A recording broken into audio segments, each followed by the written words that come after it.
Welcome to Small Talk, where each week we sit down to discuss the sermon-based small group questions at Wallula Christian Church. Hello and welcome back to Small Talk, Wallula's weekly podcast. My name is Zach Boland, student pastor here at Wallula Christian Church.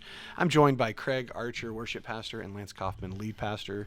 We are glad that you are with us today. We are going to be continuing on in the book of Acts, Acts chapter 5. We're going to be looking at, I think this is the first time they're persecuted. Is that the first time in Acts? Yeah. I mean, there's it's the first real trouble. Yeah. And so we'll be looking at that in a little bit. But before we do, we're going to start with a get to know you question. And so it goes like this. When it comes to breakfast food, do you consider it an anytime food? Or like just morning only? And also, since we're on the topic, what is your favorite breakfast food? What'd you have, Craig? In order to illustrate my answer, I would like to recall a scene from Parks and Rec. I'm going to say, I thought you were about to step out of here and bring us some food. I was like, oh man, this is so great. Pancakes for everybody. I don't know. I was like, I'm excited, whatever it is. They would have been cold by all the time that we wasted yes. before we recorded this. Yeah. No, but if you've seen the show, Ron Swanson, he's gruff character, no filter, just says what's on his mind, and he loves breakfast food. And in this one scene, he's at a diner, and the waiter sets a plate in front of him, and he's like, "What is that?" And he said, "It's a steak." And he said, "That's not a steak. Why'd you call it a steak on your menu?" And he pushes it back. And then he said, "Just give me all of your eggs and bacon." And he walks away and he says, "Wait a second." He says, "I just want to make sure you heard what I said. I didn't say I want a lot of eggs and bacon. I want all of your eggs and bacon." And that's how I feel about breakfast food. Yeah. All right. I actually planned on having breakfast for dinner this week already. You can just eat it anytime you want. Yeah. And I can't really pick a favorite. Like, I love eggs and bacon. I also love pancakes. I know I talked about Avit. His favorite, I joked, his favorite food is syrup. But yeah, waffles, pancakes, maybe gets it from me. I don't know. But just... So you're okay anytime? Anytime. I love it. It's great. Yeah, it's funny because with kids, they feel like that's a big deal. Like breakfast for dinner. Yeah. And I'm like, dude, be an adult. You can do it anytime you want. It is weird. I do think it's anytime as well, but it is weird to think, unless you're going to IHOP, I'm going to go make breakfast for lunch.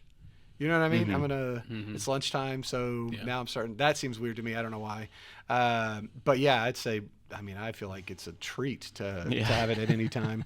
And I'm kind of like Avit, like when it comes to, like, I'll get hash browns, and I'm like, well, I got the syrup here. Might as well drizzle a little syrup on these hash browns. And I don't know why. I never followed anyone else doing that. It's not like my parents did that growing up. I just started it. And so I had lunch, or I went out to eat with my mom the other day. We went to a breakfast place, and they brought out hash browns, and it wasn't IHOP. And I was like, "Excuse me, can I have some syrup?" I had no pancakes. I just wanted the syrup. I would say my favorite breakfast food is biscuits and gravy. Like and it's like the worst. It's not even real food. Like, it's just bread and then gravy on top of your bread. Like, there's no meat. You know what I mean? Well, there's probably sausage in the gravy. Maybe a little bit. But I usually put a lot of sausage in it when I make it. Yeah. But you know what I mean? It's just like, this is not... a lot of breakfast food is not that great for you, even if it's, You're putting syrup on a little bit. Fried potatoes. But that's not my main dish. That's not real food. That's not my main... It's real food. I'm just saying it's not my main dish. Like, all I want is some potatoes with with syrup on it. And so, but I could definitely have just biscuits and gravy. And so, we go to the hotels and they'll have breakfast in the morning. Yeah. I'm like, I could just make a whole plate of... Yeah.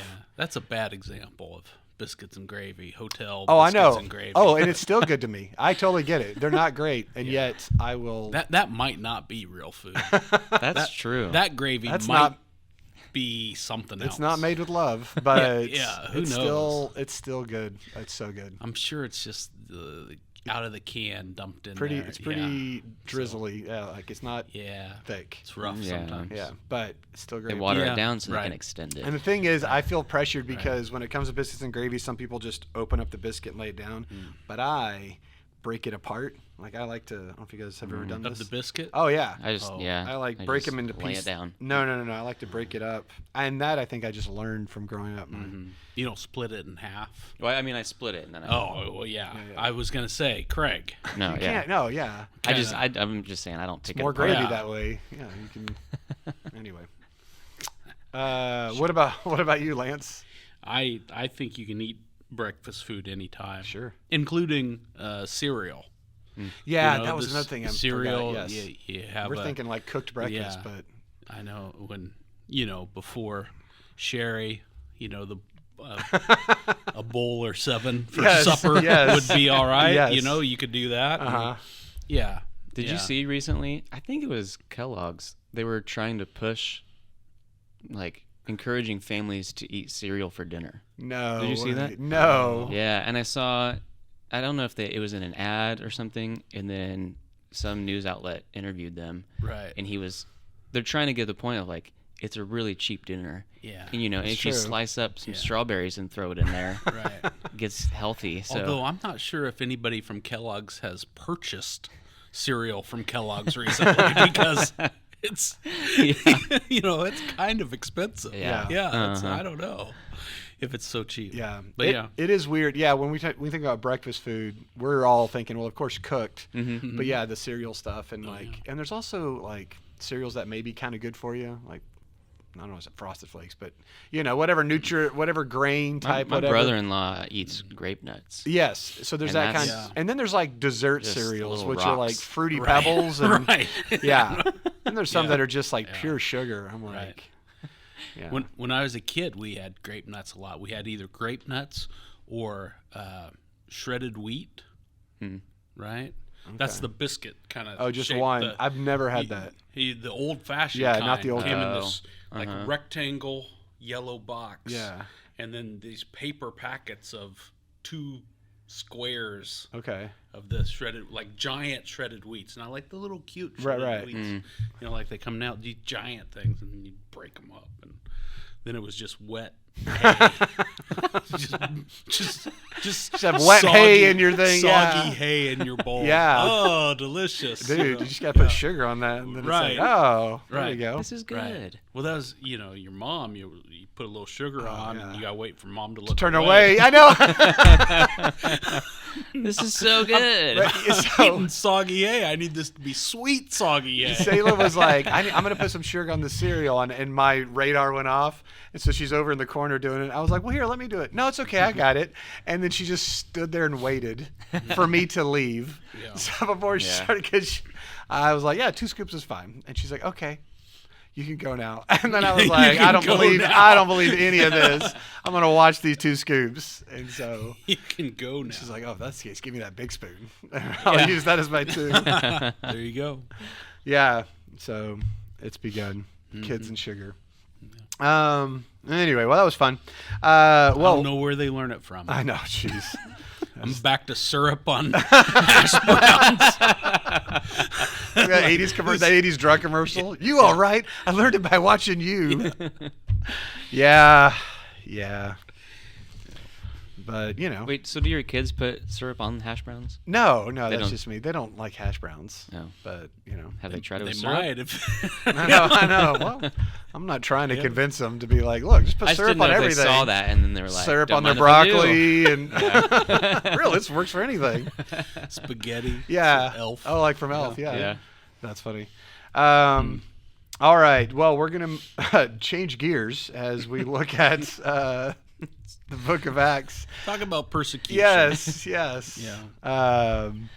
So there was a lot to cover in Acts chapter 5, and we see maybe the first official time, really, where the disciples were persecuted for their faith, and they came away, praising God for being able to suffer for Jesus, and the church continued to grow, even though there was this physical setback where they were actually being hindered. So, as we go forward, we're going to look at question number 4, and it says, what do the actions of the disciples teach us about their understanding of Jesus? So, how do their actions convey their belief, or what's the connection there? What did you think, Craig? Yeah, so what they say in verse 29, I think, is a great summary of their attitude, and helps kind of, you see their actions portrayed in this statement. We must obey God rather than man. Mm-hmm. And really that's what we see going on. And there's a lot of like layers to it, because as I was thinking about it, they have like such a, I guess, like tangible experience with Jesus, and they saw him as the Messiah who was crucified, rose on the third day, and ascended. And just like that authority that Jesus has, I think we see that in that statement of like Jesus gave them these commands, and saw his authority in the fact that like all these miracles had happened that they've seen. Like when the disciples were with him, we see them like they're confused, and they're like asking all these questions, and they seem to not be getting it. And now on this side of resurrection, it's like, okay, we truly like saw who he was, and so they're gonna follow him above any other human authority figure that tries to push on them. One of the things that stood out to me as I was thinking about it was, no matter the like physical danger, or like that's what we see in this passage, is the physical persecution that they get, right? Or whether it's by words or whatever it is, like at this point, like they're expecting it, probably, to a certain degree, and they still are going to follow after what Jesus would have them do. And the way that they go about it really stands out to me. I was just thinking about Jesus's earthly ministry and what they witnessed, and how he had compassion on the crowds. Like he says, I'm gentle and lowly in heart. The way that he would express those things in his words and actions, we're seeing that come out here as well. Just like they receive a physical beating, and then they consider it joy, but at no point are they like, let's go get him, like any sort of retaliation in a physical way, because they know that the way that Jesus would have handled such things, they're going to go about it in a similar way, the best they can. So that part of it too, it's not explicit in the text really, but that's just what we witness from them. And then they just go on fulfilling the command to teach and baptize and all those things. So it's really, it's amazing to see like who Jesus was, and then that is getting kind of like copied into them. We're seeing it played out now. Yes, as they, and then just being the hands and feet of Jesus, like it just keeps growing because of their obedience to him. Yeah. Well, and then also the idea that, a lot of us would say, I don't know, like what's to keep you from sharing your faith, and fear of something, whether it's whatever. And so, but one of the most extreme things would be for your own life. And so here we see sort of the beginning of like laying the foundation of here's what it looks like to follow Jesus. Yes, you could even be beaten, and flogged like they were, and yet they celebrated the worst thing that could happen. They turned it, instead of like being fearful of, it's like we're counted worthy in order to be persecuted. And so it kind of set a tone for the church that those people after them could have courage to still endure that. And also it's not like the worst thing, and even if you do die, then you're with Jesus. And so that's a really hard thing to stop. if you're against the church, then it's like, what could we do? This has worked every other time with any other person, and now this group is like celebrating. And so man, I always think that could mess with you. Like with Paul in Philippians, to live is Christ, to die is gain. So then like if anyone were against Paul, it's like, what do we do about that? What do we do with this guy? And even in death, it could encourage the church. Like everything they've done has just the church continues to grow. Right. And so, but when I was looking at the question is, what does it teach us about their understanding of Jesus? The first thing I thought of is just they really believed. Like that, you don't go through something like that willingly unless you are all in. And it reminds me in kind of the same mindset in John chapter 6 when so many of the people had turned, so many of Jesus' disciples had turned away from him, and he looks to the apostles and said, "Are you guys going to leave too?" And Peter speaks up and says, "To whom shall we go? You have the words of eternal life." And it's like, what else are we going to do? Everyone else is leaving. We're going to stay.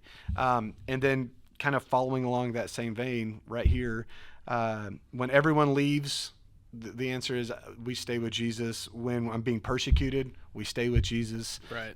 And so, what does it teach us about their understanding? Yeah, just that it's not just an intellectual thing, but they are just all in. And it doesn't matter what happens. They're not going to turn away. And so, kind of turning it to us, like, what does it teach us? My one thought was like, from just this one story, it was like, there's nothing in this world that should keep us from Jesus, even if it's a threat to my own life. Right. And so that was kind of the big takeaway. And so when I look at the things that keep me from following Jesus or that kind of hinder me, they all pale in comparison to even this story. And yet, the sacrifice Jesus made for us, and then the sacrifices we see other people making, are examples to me of like, even if all of this goes away, we're still called to follow, and we're not guaranteed.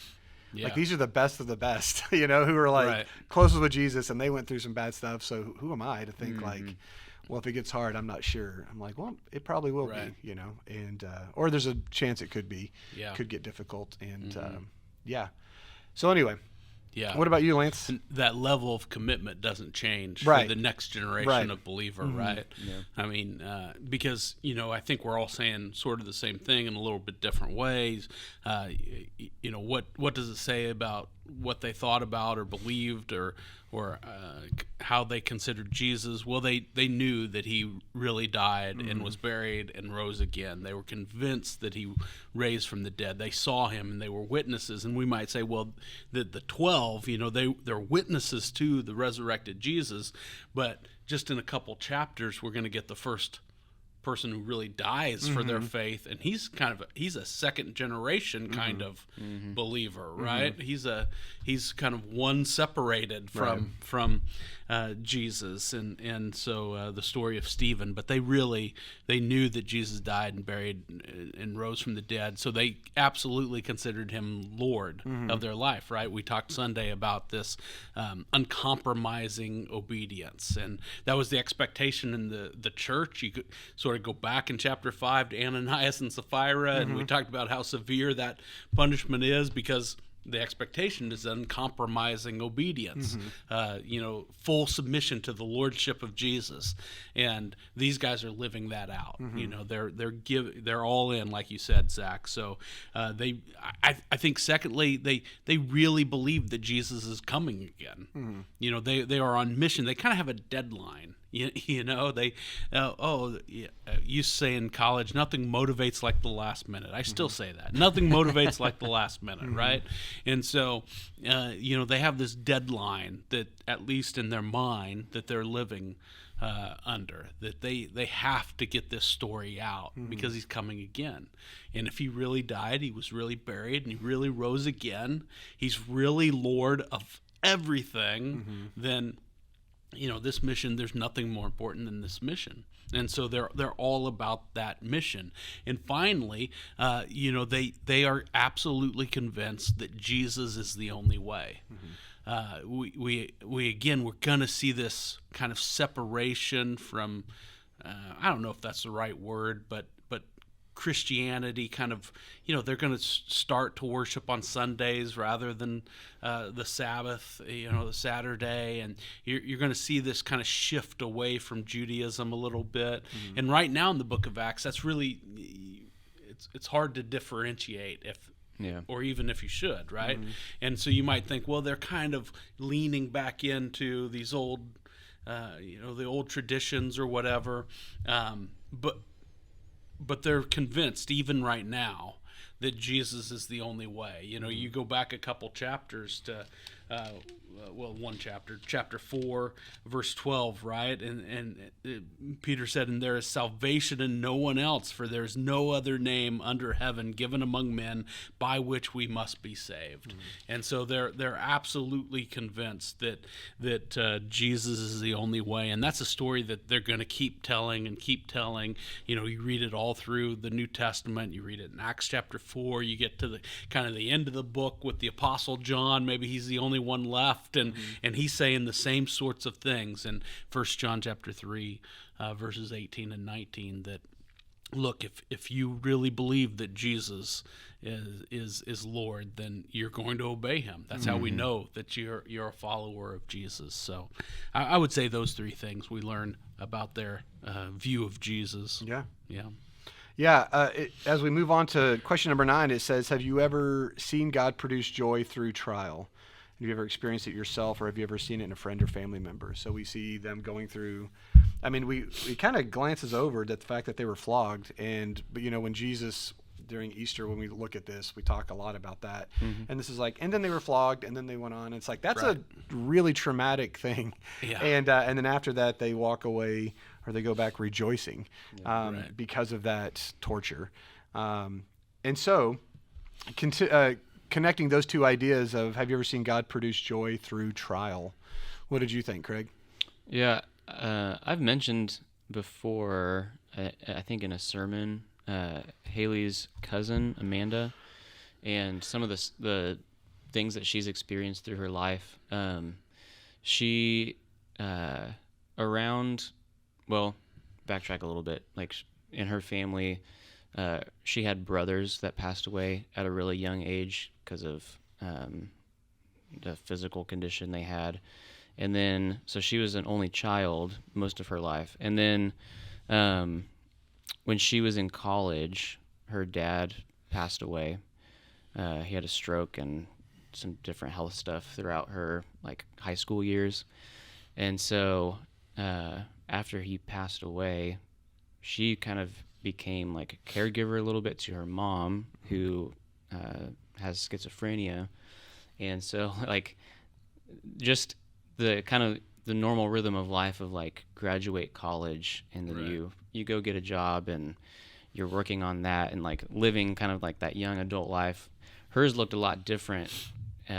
Just she moved back at home and lived with her mom, and she was the person taking mom to appointments, handling like all these doctors and insurance, and then it got like pretty overwhelming for her to handle, and had to move her into assisted living. But she was like the point person for all the Medicare, like all this stuff, and so she experienced a lot of tough times and suffering, and like you know, in those moments, probably much like the disciples could have said like, why are you doing this to me, you know? And what's amazing is she never really did that. And it's much like what we see in the story in this question of joy in the midst of suffering. Like she really leaned on God over and over for just like day by day encouragement. And it really leaned into, you know, family, and then her church was very like knew what was going on in her life, so that they could help and even just like check in. And so like those two things, having fellowship with God and fellowship with other believers, helped her to be consistent when having joy and a foundation in Jesus through all of that. Right. Because so many times she could have just like gotten really angry or bitter, or like why is my life like this, when she looks around at her peers that are not experiencing those things. Right. And so today still like things are hard with her mom with schizophrenia, and so she has to manage the medication and taking to appointments still and stuff. But man, like her attitude through the whole thing has always amazed me. And that's like in this sort of like question, I always go back to think of her example. Yeah, I think about it not just in like extreme trials, but just in any type of trial. Like the people in my life that I'm close to, because of situations I've been in. So like like mission trips. Like when I went to China, that I was there for the whole summer, and it was hard. Like we were kind of stuck together, and it was fun at first, and then it kind of wears away. And then you're just like, okay, we're teaching English, and there's about 11 of us. But I look with fondness upon that group, not because we just taught English in China, but because we went through a lot to do that. And then I think of other mission trips I've been on, which usually have some sort of component of difficulty and you know, and all that. And then, you know, with all the youth trips I've been on, the moves and mixes for middle school and high school, the ones that were difficult in some way stand out to me more because of, you know, hey, we're gonna have to deal with this, so let's talk about this. And the more I've seen kids, and it seems weird, struggle on those trips, you know, where they're being convicted and there's, you know, tears and whatever, sort of a trial, if you will. Man, you see a lot of growth happen from that, and a lot of excitement about the trip coming home. And you know, when I come back from a trip that's just like, someone's like, how'd it go? I'm like, it was great. Like nothing, no issues, no whatever. Those are good too, don't get me wrong, but I don't really remember them that much other than like, yeah, it was fine. So there's something about when people are together and they go through something difficult, man, it does produce more of a connection, more of a fondness for each other, a joy even looking back on the situation. It drew us closer together and to God. In James 1, it says, you know, consider it pure joy whenever you face trials of many kinds. And so this idea, you know, and it eventually leads to that you'll be mature and complete, not lacking anything. And when I think about every spiritual person that I know that I look up to, they've gone through something. You know what I mean? Like they've gone through something and they still have the joy of the Lord in their life, even though they've had these trials. And I think that helps to shape, you know, who you are. And even for me, like this past year was difficult, and the times that I've had where I was off for a little bit, I just really leaned into prayer and, you know, reading scripture more. And man, I just felt like such a peace during all of that. And I look back on it with fondness just because of the growth that I had in Jesus. And like, man, really loved, like, as I look back, how much he was with me on that journey. And it gives me encouragement, like the next time I go through something hard. I mean, the only thing that was different about the situation was I was leaning more into, you know, wanting to be with God, you know, wanting to be in Scripture, and I think that's always the case. And so I think it's just when we go through hard things, it kind of forces us to like stop, like we get less distracted and are focused on what should I be doing. And so I think that's one of the reasons it brings us closer to God. You know, it's like at 9/11. Everyone was going to church right after that. You know, it kind of focuses us on what really matters, and that brings out joy. We realize what we do have, and What about you? Yeah, I think you guys nailed it so much. I think one of the things we should say is, you know, we read this passage, they leave, they're beaten, you know, maybe 39 lashes, right? And they leave rejoicing. And we kind of have this picture that they're just smiling, and you know, and maybe they were singing praises to God, or maybe they were running down the street. I kind of doubt that one, but you know, if it took 39 lashes, right? You know, probably limping. Yeah, limping. Yeah. And when they got home, you know what they did? They put Band-Aids on. You know, they cleaned their wounds. They